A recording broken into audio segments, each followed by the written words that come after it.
शांताकारं भुजगशयनं पद्मनाभं सुरेशं विश्वाधारं गगनसदृशं मेघवर्णं शुभांगं लक्ष्मीकान्तं कमलनयनं योगिभिर्ध्यानगम्यं वन्दे विष्णुभवभयहरं सर्वलोकैकनाथं यं ब्रह्मा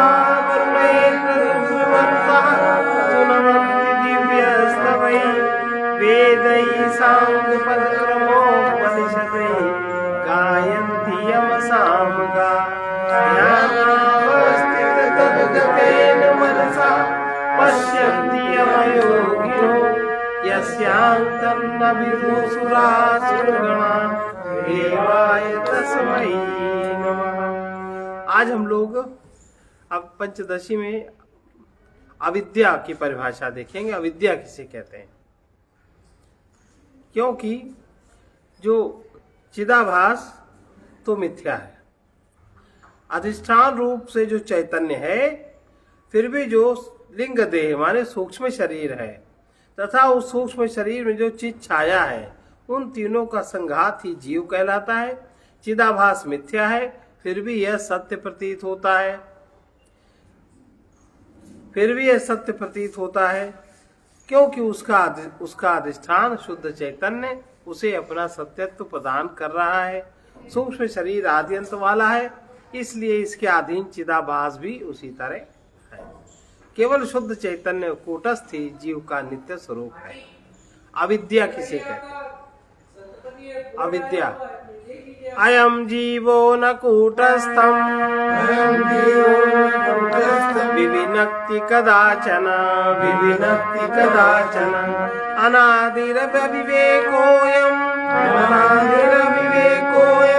मूलाविद्येति गम्यताम्।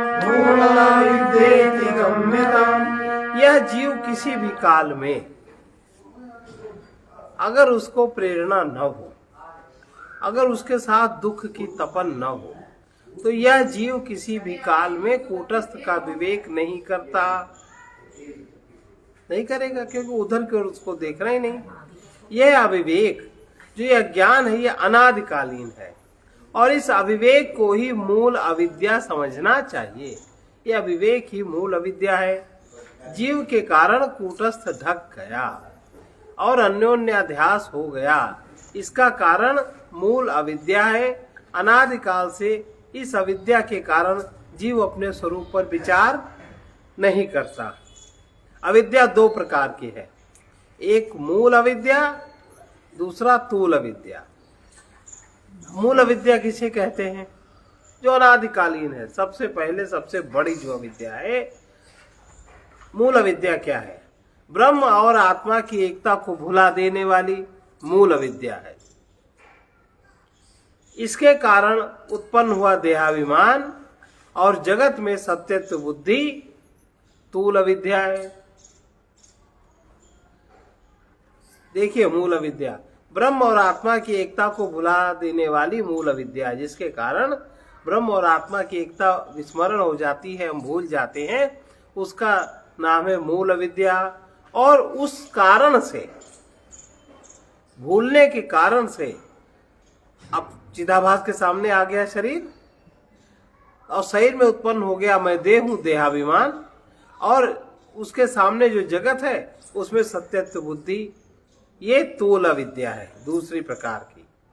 मूल अविद्या भी दो प्रकार की होती है, पहला कारण रूप मूल अविद्या और दूसरा कार्य रूप मूल अविद्या। जिस कारण से अन्य पदार्थ में अन्य पदार्थ की बुद्धि उत्पन्न हो जाए, जैसे रस्सी में सर्प की बुद्धि उत्पन्न हो जाए, जिस कारण से अन्य पदार्थ में अन्य पदार्थ की बुद्धि उत्पन्न हो जाए, वो कारण रूप मूल अविद्या है। और उसके फलस्वरूप उत्पन्न हुई भ्रांत बुद्धि कार्य रूप मूल अविद्या है। अब चार प्रकार की अविद्या हो गई। पहली है मूल अविद्या, ब्रह्म और आत्मा की एकता को भुला देने वाली मूल अविद्या है। और तूल अविद्या, इसके कारण से देहाभिमान उत्पन्न हुआ, जगत में सत्य बुद्धि उत्पन्न हो गई, तूल अविद्या। मूल अविद्या दो प्रकार की है, कारण रूप मूल अविद्या वो है जिस कारण से अन्य पदार्थ में अन्य पदार्थ की बुद्धि उत्पन्न हो जाए, कारण रूप मूल अविद्या। और उसके फलस्वरूप उत्पन्न हुई जो भ्रांत बुद्धि कार्य रूप मूल अविद्या है। इसके अतिरिक्त आवृत्ति रूपा और विक्षेप रूपा अविद्या के दो अन्य भेद और हैं। अब आवृत्ति रूपा और विक्षेप रूपा मूल अविद्या क्या है बता रहे हैं। अविद्या की आवरण शक्ति आवृत्ति रूप, विक्षेपावृत्ति रूपाभ्याम विधा विद्या व्यवस्थिता न भाति नास्ति कूटस्थ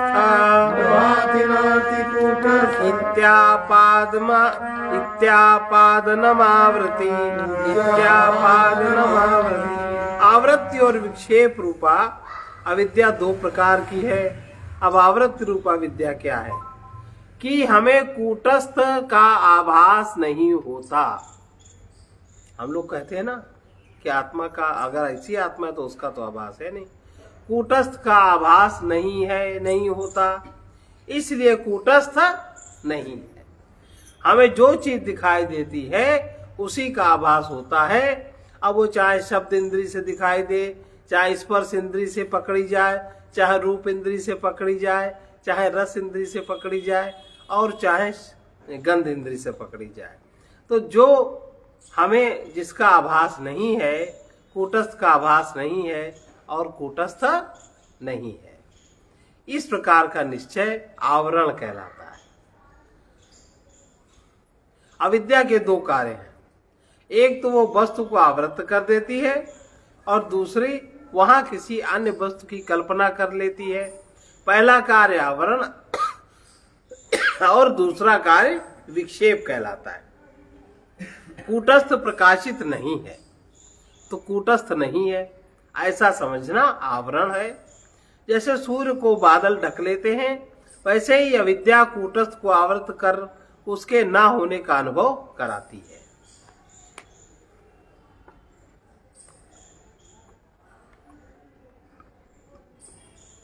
अब देखिए, अज्ञानी विदुषा पृष्ठः कूटस्थं न प्रबुध्यते न भाति नास्ति कूटस्थ इति बुद्ध्वा वदत्यपि।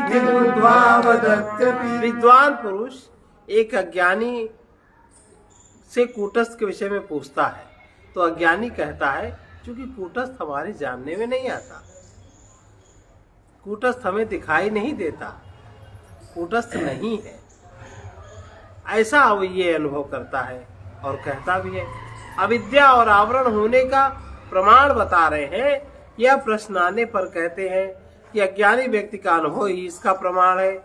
ज्ञानी व्यक्ति कूटस्थ को जानता है, उसका अनुभव करता है। वो अज्ञानी से पूछता है क्या तुम्हें कूटस्थ दिखाई देता है, तो कहता नहीं मुझे कूटस्थ नहीं दिखाई देता। ज्ञानी फिर पूछता है कूटस्थ भले ही न दिखाई दे किंतु क्या वो है, अज्ञानी कहता कूटस्थ नहीं है।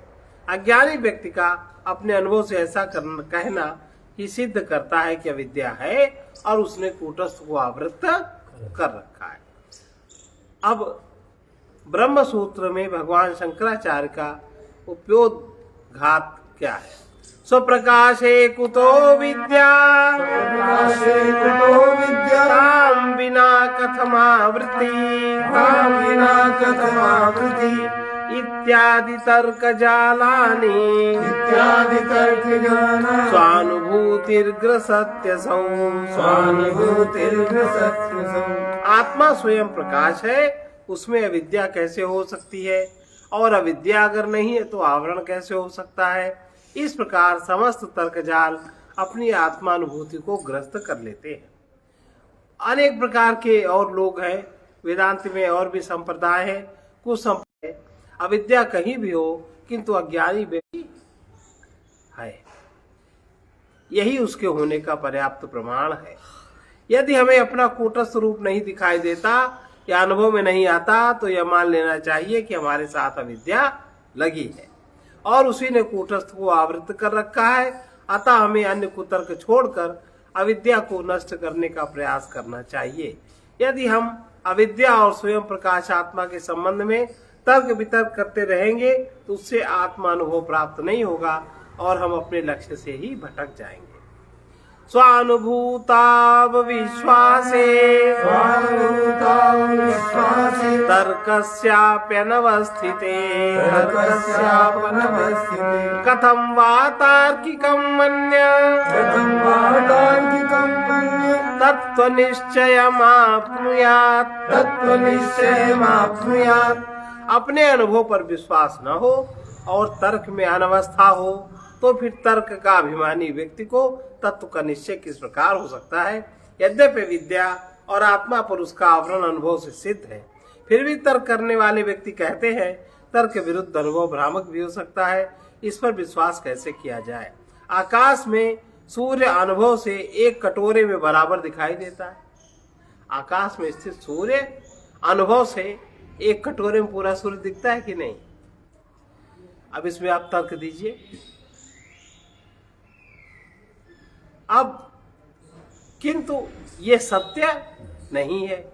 तर्क कहता है कि दूर की वस्तु छोटी दिखाई देती है, वास्तव में तो सूर्य बड़ा होना चाहिए। कटोरे के बराबर सूर्य से हमें इतना प्रकाश नहीं मिल सकता। तार्किक की यह बात सत्य भी है, किंतु यह भी ध्यान रखना चाहिए कि अबाधित अनुभव से सत्य का ज्ञान होता है। जिस अनुभव में कोई बात नहीं है उससे सत्य का ज्ञान होता है। यदि हम अपनी आंखों से सामने रखा गुलाब का फूल देख रहे हैं तो उस पर अविश्वास का कोई कारण नहीं है। अबाधित अनुभव पर विश्वास रखकर ही सफलतापूर्वक व्यवहार चलता है। इसी प्रकार अज्ञानी पुरुष भी अविद्या और आवरण का अबाधित अनुभव रखता है। केवल तर्क से भी तत्व का ज्ञान नहीं होता। तर्क का कोई अंत नहीं है। एक तर्क के लिए दूसरा तर्क, दूसरे के लिए तीसरा तर्क, तीसरे के लिए चौथा तर्क उपस्थित होता रहता है। उसमें भी अनवस्था दोष आ जाता है। इसलिए तर्क के द्वारा अविद्या का अस्तित्व सिद्ध नहीं होता, ऐसा समझना चाहिए। बुद्ध्यारोहाय तर्कश्चेत् अपेक्षेत तथा सति स्वानुभूत्यनुसारेण तर्क्यतां मा कुतर्क्यतां। यदि बुद्धि की दृढ़ता के लिए तर्क की अपेक्षा हो तो अपने अनुभव के अनुसार तर्क करना चाहिए, उसमें भी कुतर्क नहीं करना चाहिए। यदि शास्त्र प्रमाण और अनुभव प्रमाण को एक किनारे रखकर केवल तर्क के बल पर विचार करेंगे तो हर व्यक्ति की बुद्धि अपने संस्कार के अनुसार तर्क करेगी और वो कुतर्क हो जाएगा। इसलिए यह आवश्यक है तर्क की परीक्षा शास्त्र और अनुभव के द्वारा करते रहे। वृक्ष की रक्षा के लिए चारों ओर बाड़ लगाई जाती है, किंतु यह बाड़ वृक्ष को ही न बढ़ने दे तो वो बाड़ अनुपयोगी होगी। स्वानुभूतिरविद्यायाम् आवृतौ च प्रदर्शिता अतः कूटस्थ चैतन्यम् अविरोधीति तर्क्यताम्। अविद्या और आवृत्ति की अनुभूति दिखा दी, अतः कूटस्थ चैतन्य से इसका विरोध नहीं है, ऐसा ही तर्क करना चाहिए।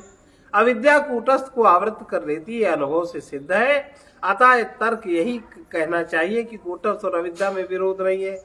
इसलिए अविद्या कूटस्थ को आवृत कर लेती है। अब प्रश्न अवश्य हो सकता है कि यदि इन दोनों बातों का विरोध नहीं है तो अविद्या का विरोध किससे है।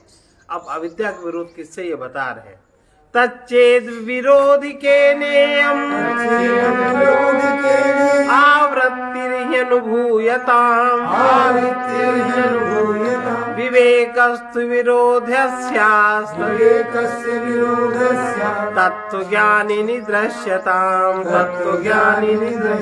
यदि कूटस्थ चैतन्य अविद्या का विरोधी हो तो आवरण का अनुभव कौन करे। इसलिए अविद्या का विरोधी विवेक है। अविद्या और विवेक का विरोध तत्वज्ञानी में देखा जा सकता है। कूटस्थ चैतन्य और अविद्या में कोई विरोध नहीं, क्योंकि अविद्या होने का अनुभव चेतना के द्वारा ही होता है। विद्या और अविद्या दोनों ही चेतना के द्वारा प्रकाशित होते हैं। यह अविद्या का विरोधी चैतन्य नहीं है तो प्रश्न पुनः उठता है कि उसका विरोधी कौन है। अविद्या के विरोधी विवेक है। विवेक विचार से अविद्या नष्ट हो जाती है। नित्यानित्य वस्तु का पृथक ज्ञान विवेक कहलाता है। तत्व ज्ञानी पुरुष विवेक से अपनी अविद्या का नाश कर देते हैं। उनके अनुभव से यही सिद्ध होता है। अब अविद्या की ये हो गई आवृत्ति मूलक अविद्या। अब विक्षेप मूलक अविद्या, अविद्या की विक्षेप शक्ति। अविद्यावृत कूटस्थे देहद्वययुता चितिः शुक्तौ रूपवदध्यस्ता विक्षेपाध्यास एवहि। जैसे सीप में चांदी का भास होता है, वैसे ही विद्या से आवृत कूटस्थ में स्थूल और सूक्ष्म शरीर वाले चिदाभास का अध्यास होता है। यही विक्षेपाध्यास कहलाता है। रास्ते में पड़ी सीप चांदी के रुपए जैसी लगती है। यहाँ चांदी न होते हुए भी उसकी प्रतीति होती है। इसी प्रकार अविद्या से आवृत कूटस्थ में स्थूल और सूक्ष्म शरीरों का चिदाभास अध्यस्त होता है और कूटस्थ चैतन्य की सत्यता से चिदाभास सत्य प्रतीत होता है। उसी में अहंता की भी भ्रांति होती है। यही विक्षेपाध्यास है। यह रहस्य आगे के श्लोक में व्यक्त करते हैं। इदमंशश्च सत्यत्वम् सुक्तिगम रूप्यईक्षते स्वयं त्वं वस्तुता चैव विक्षेपे वीक्षते न्यगम विक्षेपे वीक्षते। जैसे सीप के ईंधन अंश का सत्यत्व चांदी में दिखाई देता है, वैसे ही कूटस्थ में रहने वाली स्वयंता और वस्तुता विक्षेप में अर्थात चिदाभास में उपलब्ध होती है। सुक्ति में चांदी का भान भ्रांति से होता है। इस भ्रांति में हमारे सामने सीप है, चांदी नहीं है। अविद्या सीप को आवृत कर लेती है। हम वहां सीप होते हुए भी सीप नहीं देखते। उसके स्थान में हम कल्पित चांदी देखते हैं और उसी को सत्य समझ लेते हैं। सीप को ईदंता और सत्यता हम सीप में आरोपित कर कल्पित चांदी को भी सत्य समझते हैं, कहते हैं यह चांदी है। इसी प्रकार कूटस्थ चैतन्य को अविद्या ने आवृत कर लिया और उसकी बुद्धि और उसकी स्वयंता तथा वस्तुता चिदाभास में आरोपित कर ली। इससे अस्तित्वहीन चिदाभास में वस्तुता आ गई। वो हमें वास्तविक लगने लगा। कूटस्थ की स्वयंता भी चिदाभास में आ गई। इससे चिदाभास में हमें अहंग भाव का अनुभव होने लगा। तात्पर्य यह है, चिदाभास में कूटस्थ की ईदंता और वस्तुता आकर जुड़ गई। इससे चिदाभास को हम अपनी वास्तविक चेतना समझ रहे हैं। नील पृष्ठ त्रिकोणत्वम् यथा सुक्तौ तिरोहितम् असंगानंदता देवम् कूटस्थेऽपि तिरोहितम्। जैसे सीप में नील पृष्ठता और त्रिकोणापन तिरोहित हो गया, वैसे ही कूटस्थ में असंगता और आनंद तिरोहित हो गया। कूटस्थ जब चिदाभास के रूप में आया तो दो चीजें तिरोहित हो गई, असंगता और आनंद, जो कूटस्थ का मुख्य गुण है। आरोपितस्य दृष्टान्ते रूप्यं नाम यथा तथा कूटस्थाध्यस्त विक्षेपं नामहमिति निश्चया। दृष्टांत में जैसे आरोपित वस्तु का नाम चांदी है, वैसे ही कूटस्थ पर अध्यस्त विक्षेप का नाम आहंग है। जो विक्षेप है आहंग है, वो शास्त्र के द्वारा निश्चित है। सीप में चांदी का भ्रम होने पर सीप के पृष्ठ की ओर का काला रंग त्रिकोणा आकार ढक जाता है। भ्रांति काल में वो नहीं दिखाई देता। इसी प्रकार अविद्या कूटस्थ की असंगता और आनंद के लक्षण को ढक लेती है। जब तक अविद्या रहती है उसका अनुभव नहीं होता। इसके अतिरिक्त जैसे भ्रांति के कारण सीप के स्थान में चांदी दिखाई देती है, वैसे ही सिद्धांत पक्ष में कूटस्थ के स्थान में वैयक्तिक अहंग का अनुभव होता है। यही चिदाभास या जीव है। इदं अंशं स्वतः पश्यन् इदं सदा पश्यन् रूप्यमित्यभिमन्यते तथा स्वं च स्वतः पश्यन् अहमित्यभिमन्यते। जैसे पुरुष सीप के ईदंग अंश को स्वतः देखकर उसे चांदी मानता है, वैसे ही कूटस्थ की स्वयंता देखकर वो स्वतः उसे अहंग मान लेता है। जिस वस्तु को यह कहा जा सकता है वो सामने होती है, और उस वस्तु के यहपन को जब कल्पित वस्तु पर आरोपित कर दिया जाता है तो उस कल्पित वस्तु को हम यह कह सकते हैं। इस प्रकार एक वस्तु के स्थान में दूसरी वस्तु सत्यभाषित होने लगती है। यही घटना अपने साथ भी घटती है। यद्यपि हम कूटस्थ चैतन्य हैं, उसमें हमें स्वयंता का भी अनुभव होता है, किंतु उसकी स्वयंता को हमने चिदाभास में आरोपित कर दिया। यहाँ वो स्वयंता अहंग के रूप में अनुभूत होने लगती है। अब जीव और कूटस्थ की अलग अलग पहचान। अविद्या के कारण कूटस्थ पर आवरण और चिदाभास में अहंग भाव का विक्षेप कैसे हो गया, इससे अपने स्वरूप का विश्लेषण हम लोग बहुत कुछ कर चुके। अब विचार करते हुए जीव और कूटस्थ का भेद बताते। इदं त्वरूप्यते भिन्ने सत्त्वाहन्ते तथेष्यताम् सामान्यं च विशेषश्च उभयत्रापि गम्यते। जैसे इदंता और रूप्यता में भेद है, उसी प्रकार स्वयंता और अहंता में भेद है। दृष्टांत और सिद्धांत दोनों में एक सामान्य है और एक विशेष है, ऐसा समझना चाहिए। स्वयं शब्द और अहम शब्द के अर्थ, ये दोनों के अर्थ भिन्न है। जैसे इदम शब्द का और चांदी का अर्थ भिन्न है। इदम माने यह सीप भी हो सकती है, यह चांदी भी। जैसे इदम शब्द का और चांदी का अर्थ भिन्न है। सीप में चांदी का भ्रम होने पर सीप की ईदंता चांदी में आरोपित हो गई। इसका कारण यह है, इदम शब्द सीप ही नहीं, निकट की किसी वस्तु के लिए सामान्य रूप से प्रयुक्त होता है। जैसे सीप के लिए इदम शब्द का प्रयोग करते हैं, उसी प्रकार चांदी के लिए भी इदम कह सकते हैं। इदम सामान्य है और चांदी विशेष है। सिद्धांत में स्वयं और अहम ये दोनों भी इसी प्रकार हैं। स्वयं सामान्य का वाचक है और अहम विशेष का, इसलिए अगले श्लोक में इसको विस्तार से बता रहे हैं। देवदत्तः स्वयं गच्छेत् त्वं वीक्ष्य स्वयं तथा अहं स्वयं न शक्नोमि इत्येवं लोके प्रयुज्यते। देवदत्त स्वयं जाए, स्वयं का प्रयोग बता रहे हैं। तुम स्वयं देख लो, मैं स्वयं समर्थ नहीं हूँ। इस प्रकार लोक में स्वयं शब्द का अर्थ प्रयोग करते हैं। स्वयं शब्द सामान्य रूप से उत्तम, मध्यम और अन्य पुरुष के लिए सर्वत्र प्रयोग में आता है। हम उसके लिए स्वयं शब्द का प्रयोग करते हैं। जैसे मैं स्वयं समर्थ नहीं हूँ, तुम्हारे लिए भी मैं स्वयं शब्द का प्रयोग कर सकता हूँ। जैसे तुम स्वयं देख लो, देवदत्त अन्य पुरुष है, उसके लिए भी स्वयं शब्द का प्रयोग होता है। जैसे देवदत्त स्वयं जाए।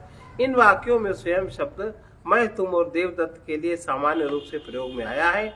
अहम शब्द का प्रयोग इस प्रकार सबके लिए संभव नहीं है। मैं अपने लिए ही अहम कह सकता हूँ, इसलिए अहम विशेष का वाचक है।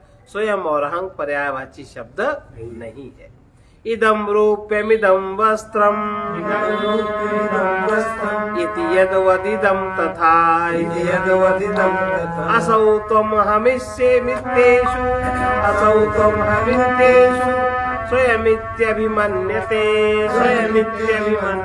यह चांदी है, यह वस्त्र है। इस प्रकार जैसे इदम माने यह शब्द का व्यवहार होता है, वैसे ही वह, तुम और मैं, इन तीनों शब्दों के साथ स्वयं शब्द का प्रयोग स्वीकार किया जाता है। कहने का तात्पर्य यह है, बुद्धि स्थित चिदाभास और कूटस्थ का अन्योन्याध्यास हो गया, क्योंकि चिदाभास विशिष्ट बुद्धि का अधिष्ठान कूटस्थ है। जो चिदाभास में जो बुद्धि में चिदाभास का प्रकटीकरण है वो विशिष्ट बुद्धि का अधिष्ठान कूटस्थ है। इसी प्रकार अहम प्रतीत का विषय चिदाभास विशिष्ट बुद्धि है और स्वयं प्रतीत का विषय कूटस्थ है। जैसे स्वयं शब्द का प्रयोग मैं तुम और सबके साथ होता है, वैसे कूटस्थ भी सभी के साथ अनुगत है। मैं और तुम और वो चिदाभास विशिष्ट बुद्धियां हैं और स्वयं वाच्य कूटस्थ सबका अधिष्ठान होकर सर्वत्र अनुगत है। कूटस्थ में जीव का स्वरूपाध्यास है और जीव में कूटस्थ का संबंधाध्यास है। इस प्रकार दोनों का अन्योन्याध्यास है। विवेक पूर्वक दोनों को अलग अलग देखना चाहिए। अहं त्वाभिद्यतां स्वत्वम् अहं त्वाभिद्यतां सत्त्वं कूटस्थे तेन किं तव कूटस्थे तेन किं तव स्वयं शब्दार्थ एवैष स्वयं शब्दार्थ एव कूटस्थ इति मे भवेत्। कूटस्थेति मे भवेत्। अहंता स्वयंता भले ही भिन्न हो, उससे कूटस्थ में तुम्हारा क्या प्रयोजन। स्वयं शब्द का अर्थ यह कूटस्थ ही है, यही मेरा प्रयोजन है। अहम और स्वयं शब्दों का भिन्न अर्थ उदाहरण देकर बहुत विस्तार से स्पष्ट किया गया। अब प्रश्न यह आया कि इससे भिन्न अर्थ बताने का प्रयोजन क्या है। मुख्य विषय तो कूटस्थ का विवेक है, इससे संबंध क्या बनता है। आचार्य इस प्रश्न को स्वयं उठाकर उसके उत्तर में बलपूर्वक कहते हैं स्वयं का अर्थ कूटस्थ ही है। इसका यह भी तात्पर्य है अहम का अर्थ चिदाभास है। दृष्टांत में घटाकाश और जलाकाश भिन्न है, उसी प्रकार कूटस्थ और चिदाभास भी भिन्न है।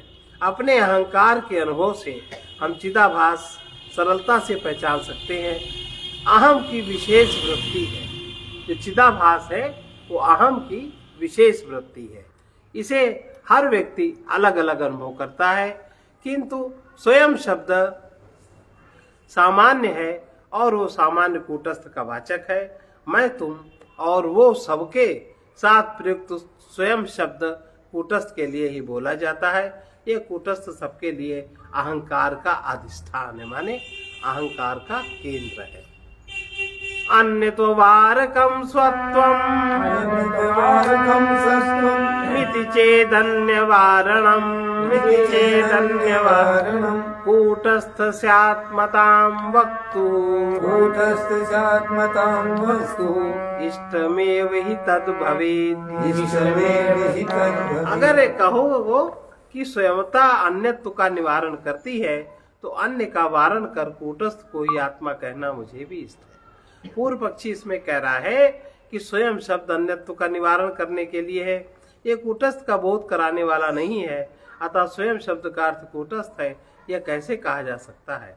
इसका समाधान आचार्य जी करते हैं कि निश्चय ही स्वयं शब्द अन्य का वारण करता है। अन्य का निवारण आत्मा के लिए होता है और ये आत्मा कूटस्थ से भिन्न नहीं है। अतः स्वयं शब्द का अर्थ कूटस्थ ही है और वो अन्यत्व का निवारण करता है, इसलिए वही आत्मा है। इस विषय में दोनों का मतभेद है। स्वयमात्मेति पर्यायो स्वयमात्मेति पर्यायो तेन लोके तयो सह तेन लोके तयोः सः प्रयोगो नास्त्यतः स्वत्वम् प्रयोगो नास्तितः सत्त्वम् आत्मत्वं चान्यवारकम्। आत्मत्वं चान्यवारकम्। स्वयं और आत्मा दोनों पर्यायवाची शब्द है, इसलिए लोक में उन दोनों का प्रयोग एक साथ नहीं होता। अतः स्वयंता और आत्मा दोनों अन्य का निषेध करने वाले हैं। स्वयं और आत्मा शब्द भी उसी प्रकार पर्यायवाची है, जैसे घट, कुंभ या कर और हाथ कूटस्थ को ही स्वयं कहते हैं और आत्मा भी। इसलिए लोग व्यवहार में स्वयं और आत्मा शब्दों का प्रयोग एक साथ नहीं होता। आत्मा जड़ और चेतन सब में है, इसलिए चेतन प्राणियों के साथ भी स्वयं शब्द का प्रयोग होता है। जैसे घटः स्वयं न जानाति स्वयं न जानाति इत्येवं सत्त्वं घटादिषु इत्येवं सत्त्वं घटादिषु अचेतनेषु दृष्टं चेत् अचेतनेषु दृष्टं चेत् नश्यताम् आत्मसत्त्वतः।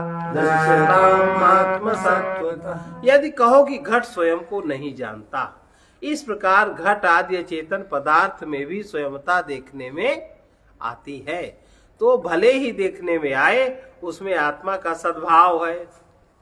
पूर्व पक्षी पुनः प्रश्न कर रहा है कि स्वयं शब्द केवल चेतन प्राणियों के लिए ही प्रयुक्त नहीं होता, वरन अचेतन वस्तुओं के लिए भी उसका प्रयोग होता है। लोक व्यवहार में ऐसा बोला जाता है कि घट स्वयं को नहीं जानता, नदी स्वयं बहती है आदि। आत्मा शब्द केवल चेतना का ही सूचक है, इसलिए स्वयं और आत्मा का एक अर्थ नहीं हो सकता। इसका उत्तर है कि आत्मा का सद्भाव केवल चेतन प्राणियों में ही नहीं है, वरन जड़ पदार्थों में भी है। आत्मा जड़ सृष्टि का भी अधिष्ठान है, इसलिए जड़ पदार्थों के साथ भी स्वयं शब्द का प्रयोग करना उचित है। चेतना चेतन विदा चेतना चेतन विदा कूटस्थात्म कृता नहीं किंतु बुद्धि कृता भाषा किन्तु बुद्धिकृता भाषा कृतैवेत्यवगम्यता। दैवेत्यं गम्यताम्। चेतन और अचेतन का भेद कूटस्थ आत्मा ने नहीं किया, किंतु बुद्धि के अधीन चिदाभास के द्वारा किया गया, ऐसा समझना चाहिए।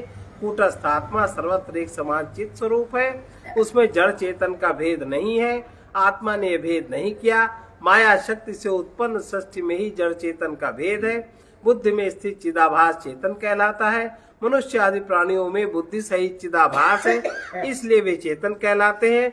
और घट पाषाण आदि में बुद्धि सहित चिदाभास नहीं है, इसलिए वे जड़ कहलाते हैं। किंतु इन दोनों जड़ और चेतन का अधिष्ठान सत्स्वरूप आत्मा है, जिसके कारण चेतन चिदाभास से युक्त बुद्धि और पाषाण आदि अस्तित्ववान और सतभाषित होते हैं। अब इसके आगे कल।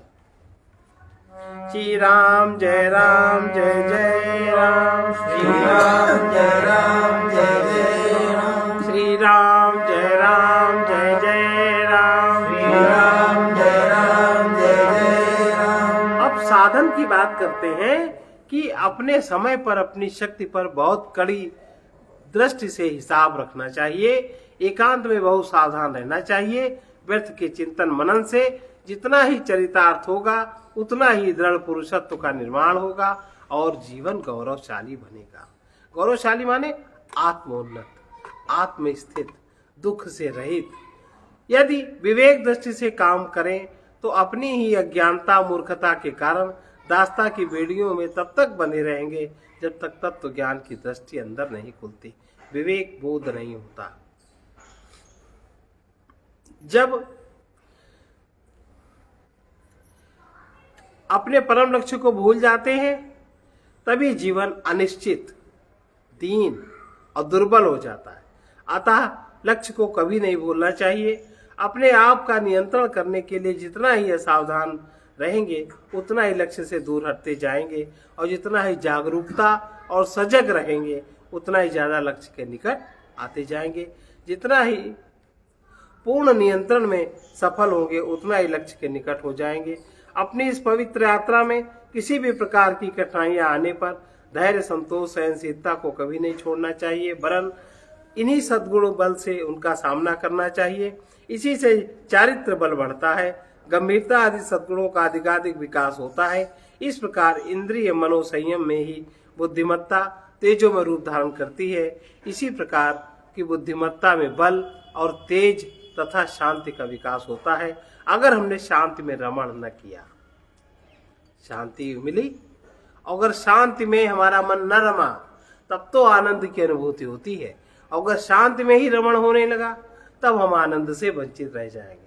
तब जो सच्चिदानंद की परिभाषा है कि हमें उसको अनुभव करना है, वो प्राप्त नहीं होगा। जितना ही किसी भी क्षेत्र में बहिर्मुखी प्रभावी शक्ति का संयम निरोध हो जाएगा, जितनी शक्ति ऊर्ध्वगामी बन जाएगी, उतना ही अपने परम लक्ष्य की ओर सफल होने के लिए पर्याप्त शक्ति का संचित बल हमें मिलेगा। सद्गुणी ही संयमी हो पाता है और संयमी सद्गुणों का विकास कर सकता है। उसे ही शांति का बल प्राप्त होता है और जो शांति में रमण नहीं करता वही आनंद तक पहुंचता है, जो अपने मस्तिष्क में अधिकार रखना जिसके लिए आसान हो गया है। जहाँ शांत मस्तिष्क है वहीं बल है, वहीं विश्राम है, वहीं बुद्धि भी है और उसके लिए सब कुछ संभव है। अपना और दूसरे का पथ प्रदर्शन सद्गुणों के विकास होने पर ही हो सकता है। अपने आप का अनुचर नहीं बनना चाहिए, वरन स्वामित्व प्राप्त करना चाहिए, स्वामी बनना चाहिए। निरंतर अपनी अहंगत रुचियों और कामनाओं की पूर्ति नहीं करनी चाहिए, बल्कि उनका शमन करना चाहिए।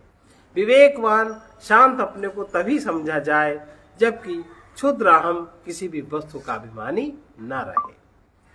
हमारा अहम ही हमारा शत्रु है। अहम माने चिदाभास को अहम कहते हैं। अहंकार, अज्ञानता ही अहंकार है और अपने स्वार्थ से उत्पन्न यातना, अपने स्वार्थ से उत्पन्न वासना ही दंड है। विवेक दृष्टि के द्वारा अपनी अस्त व्यस्त दशा को संभाला जा सकता है। फिर अपनी निम्न इच्छाओं, अनिच्छाओं, पश्चातापों, आशाओं, निराशाओं से हम नहीं घिरे रहेंगे और अपने क्षुद्र अहं की सेवा का परित्याग हो जाएगा। तभी अपने कूटस्थ या सत्य या आत्मा की सेवा संभव हो पाएगी। तभी हमारा जीवन विजयी हो सकता है, नहीं तो हमें जीवन में कहीं भी विजय हासिल नहीं हो सकती। अब अपने विवेक के बल पर ही, जिसको जितनी ज्यादा विवेक दृष्टि होती है उतना ही ज्यादा उसी के बल पर चिंता, भय, शोक, विलाप, निराशा, अशांति, दुख, पश्चाताप, अधमता, ग्लानि, कायरता आदि इन सबों को कहीं न कहीं अपने अंदर हम नहीं आने देते, क्योंकि यह सब वही रहते हैं जहाँ अंधकार है, जहाँ अज्ञान है, जहाँ मूर्खता है। विवेकी लोगों के पास संरक्षण, आश्वासन, संतोष, तृप्ति, शांति, गंभीरता, धीरता, जागृति, प्रकाश, ये सब स्थिर संपत्ति रहती है। विवेकी अपने मन को शुद्ध रखते हैं और शुद्ध मन के होते ही भीतर बाहर शुद्धता विराजती है। शरीर भी स्वस्थ शुद्ध उसी का होगा जिसका मन शुद्ध होता है। जिस तरह पुष्प के सौंदर्य का मूल्य उसकी सुगंध से बढ़ता है, उसी तरह मनुष्य में सौंदर्य सुगंध उसका चरित्र है। तुम्हारे द्वारा उसी प्रकार के भावपूर्ण कर्म होंगे जैसा कि चिंतन होगा। विवेक दृष्टि से हर समय सत असत का निरीक्षण करते रहना चाहिए। किसी भी परिस्थिति में ऊपरी कठोरता और भयानकता से भयभीत नहीं होना चाहिए। सत्य पथ में गंभीरता के बल से परिस्थितियों का सामना करना चाहिए, चाहे कितनी किसी भी प्रकार की साधन काल में मुसीबत हो, परंतु उनके पीछे पूर्ण प्रकाश में एक रस समता का सूर्य सदा ही विद्यमान है, ऐसा समझना चाहिए, ऐसी दृष्टि रखना चाहिए। और दुख अंधकार को देखकर कभी घबराए ना, उसके पीछे ही उसे पार करने पर सुख प्रकाश में अपने को पाया जा सकता है। यह भी समझ लेना चाहिए कि जीवन में साधना किसी भी प्रकार की सिद्धि चमत्कार न होकर सद्गुण का विकास होना चाहिए। हमारी साधना का लक्ष्य किसी भी प्रकार की सिद्धि आदि का विकास न होकर के सद्गुण का विकास होना चाहिए। प्रायः हम लोग अपने आसपास कई तरह के माने हुए धर्म देखते हैं और जिस धर्म की ओट में, उस माने हुए धर्म की ओट में ही मानवीय क्षुद्र अहंगत वासनाओं कामनाओं की सिद्धि हो रही है, वहीं से निसंदेह कलह, विवाद, युद्ध प्रारंभ होते हैं। पर बुद्धिमान विवेकी उसी धर्म की शरण में जाता है जिस धर्म का आधार अविद्योपाधि से रहित है, निष्पक्ष स्वतंत्र बुद्धि है, जो कि सत्कार्य रूप में परिणत होती है। सोच कर देखो, हम लोगों का चित्त और हृदय परिस्थितियों के परिणाम स्वरूप ही है। विचार और भाव स्वतंत्र स्वच्छंद न होकर परिस्थितियों के ही अनुवर्ती हैं। ऐसी दशा में हमें अपनी विवेक दृष्टि द्वारा अपने परम लक्ष्य की ओर बढ़ने के लिए परमानंदमय परम तत्व बोध के लिए इन परिस्थितियों से संघर्ष करना पड़ेगा। इनके बंधनों से अपने चित्त को मुक्त कर परिस्थितियों को स्वानुकूल बनाना होगा। यह सब विवेक के दृष्टिकोण के शुद्ध परिवर्तन पर ही सुलभ हो जाएगा। मन में तमाम तरह के अनुभूत विषयों के बोझ से दबकर स्मृतियों का भंडार बन गया है। यदि अब अपने वर्तमान को विवेक दृष्टि द्वारा गंभीर और विचारमय बना लेते हैं तो भविष्य का अनुचित बोझ से मुक्त होकर ज्ञान प्रकाश एवं शांति शुद्ध बल का भंडार बन जाएगा। यही मन अपनी आवश्यकताओं से इतना दबे कि परमार्थ लाभ के पथ में कदम ही नहीं बढ़ पाते। अपने तमाम कष्टों को दूर करने के लिए इस समय आवश्यक कर्तव्य यही है कि हम अपनी आवश्यकताओं को पहले ठीक से समझें। इतनी संग्रह की इतनी अधिक चिंता ही न रहेगी जब अपने अंदर शुद्ध बुद्धि का विकास और शुद्ध समझ जागृत होगी, तब ठीक ठीक आवश्यकताओं का हमें पता लग पाएगा। जब तक विवेक दृष्टि अनंत के पूर्ण सौंदर्य को नहीं देख पाती, तब तक चमत्कारों कौतूहलवश घटनाओं के लिए उत्सुक होकर इधर उधर दौड़ते फिरते। लेकिन जब सत्य के परम सौंदर्य को अनुभव करते हैं तो इतना असीम संतोष होता है कि किसी भी दिव्य चमत्कार, किसी भी दिव्य घटना का प्रभाव पड़ता ही नहीं। विवेक दृष्टि से ऊपर बढ़ जाने पर तो किसी भी प्रकार की प्राप्ति की इच्छा ही बंधन है। अज्ञानता के कारण ही तो मनुष्य महत्व चाहता है और यही महत्व की लालसा लोगों को एक आकर्षण जाल में फंसाए रहती है। विवेक दृष्टि के द्वारा ही सत्य असत्य का विवेचन हो सकता है।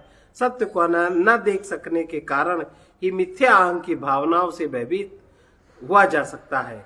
इस अहं की रक्षा के लिए ही आवश्यकताओं का संग्रह होता है, पदार्थों का संग्रह होता है, अधिकारों का संग्रह होता है, फिर कलह होता है। इसी से स्वार्थ बुद्धि उत्पन्न होती है। यहीं पर तमाम तरह के दुख उत्पन्न होते हैं। वास्तव में मन की दशा दृश्य के अनुसार ही बनती रहती है। हर एक दृश्य का अपना अपना असर होता है। दृश्य के प्रभाव दृष्टा के मन पर पड़ते रहते हैं। जब तक हम दृश्य के वास्तविक रूप को नहीं समझेंगे, तब तक दृश्य के बंधन से मुक्त नहीं हो सकते और तब तक क्लेश नहीं मिट सकते। दृश्य प्रभाव से बचने के लिए या तो विवेक दृष्टि द्वारा दृष्टि के आसार रूप के ज्ञाता हो जाएं, या फिर ऐसे परमादर्श के दर्शन सुख से अपने मन को भर लें जो किसी दृश्य को देखने का अवकाश ही न रह जाए। जिन परिस्थितियों के दृश्य बंधनों से हमारा मन जकड़ा हुआ है, उस जकड़न को हटाने के लिए उस पर दांत पीसने से, खींचने से काम नहीं चलता। विवेक दृष्टि द्वारा देखें कि हम बंधे क्यों हैं, कैसे बंधे हैं। यह समझते ही उनसे मुक्ति का मार्ग स्पष्ट दिख जाएगा और कोई भी दुख हमारी अज्ञानता का ही परिणाम है। उसी से उच्च ज्ञान की प्राप्ति हो सकती है। यही विवेक दृष्टि से काम लेने लगा जाए तो, अगर विवेक जागृत कर लिया जाए तो, अगर अपने में साक्षी भाव का विकास कर लिया जाए तो, जहाँ तक हमारा अधिकार है, हमारा अधिकार अपने स्वयं में हो सकता है। हम पदार्थों के साक्षी हो सकते हैं। ये हमारा जन्म सिद्ध अधिकार है और इस सत्य को, इस विवेक को जानकर हमें अपने प्रयोग में लाना चाहिए। तभी हमें जीवन का उचित लाभ प्राप्त हो सकेगा।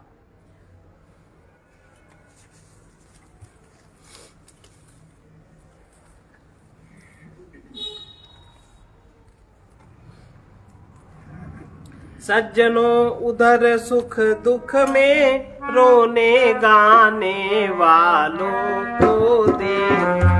सज्जनों उधर दुख सुख में रोने गाने वालों को दे।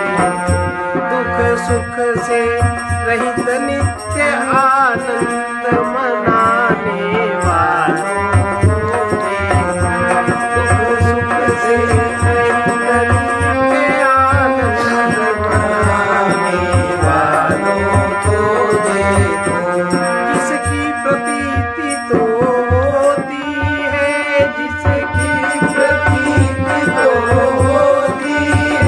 पर प्राप्त नहीं होता कुछ।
ममता का फल दुख है, इस ममता का फल दुख है।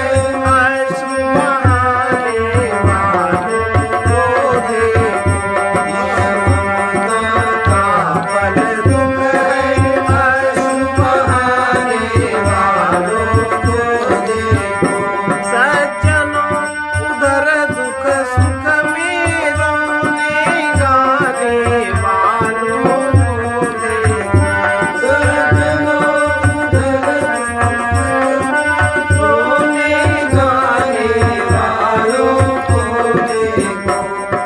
जो अपने से है भिन्न नहीं, जो अपने से है भिन्न नहीं, जिसमें जड़ता का दोष नहीं, जिसमें जड़ता का दोष नहीं। उसको ही दूर मान कर खोज लगाने वालों को देखो, उसको ही दूर मान कर खोज लगाने वालों को देखो।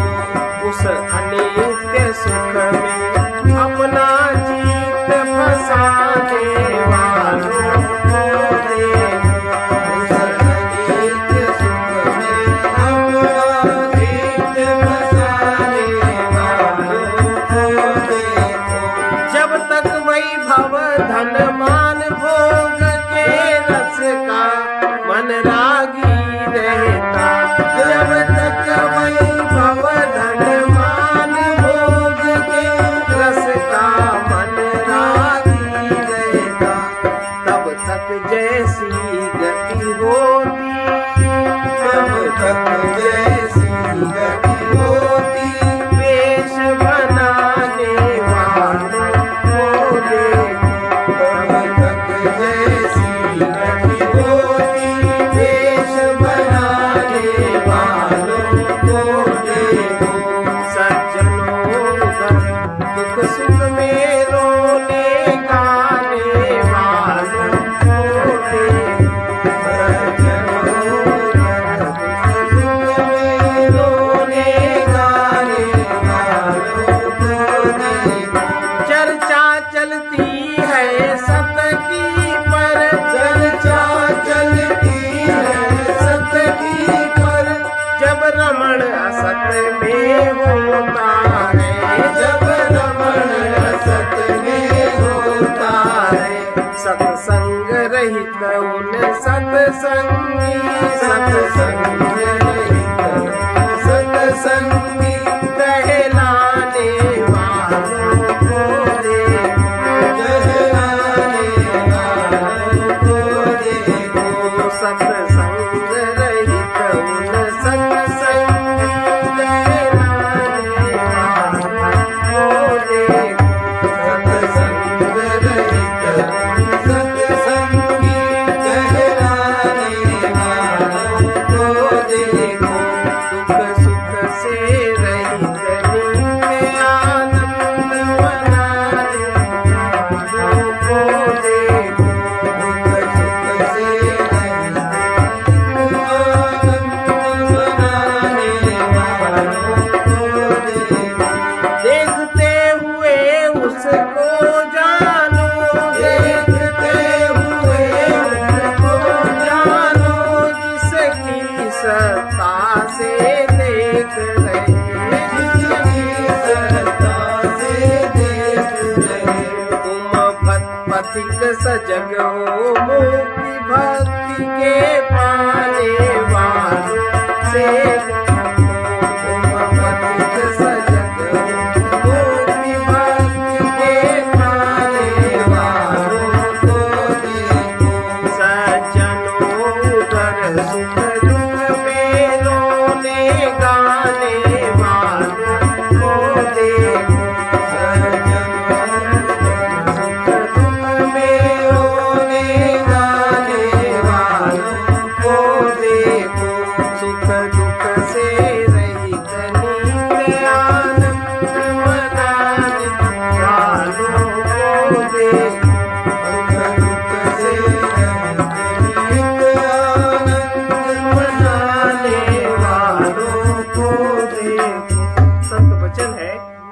आनंद प्राप्त करना है, अतः सदा आनंद स्वरूप का चिंतन करो।